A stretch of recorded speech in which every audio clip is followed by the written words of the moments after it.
खूप आनंद होतोय कारण मी पहिल्यांदाच सराव दहीहंडीला आले आणि ही संधी मला दिली आहे भाग्यश्री डोंगरे यांनी.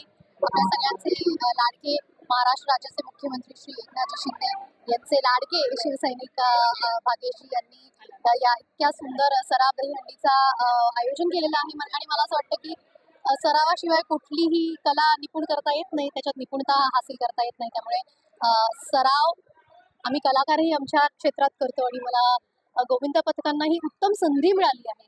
याचा याचा प्रचंड आनंद आहे आणि आज विक्रोळी पूर्व इथे आपण पाहतोय थर लागलेला आहे, दहीहंडी फुटणार आहे आणि आपल्या सगळ्यांच्या अतिशय मनातला लाडका असा सण आहे, महाराष्ट्राच्या मनातला सण आहे. सगळ्यांना जन्माष्टमीच्या हार्दिक शुभेच्छा, दहीकालाच्या हार्दिक शुभेच्छा आणि धन्यवाद. एबीपी माझा, उघडा डोळे बघा नीट.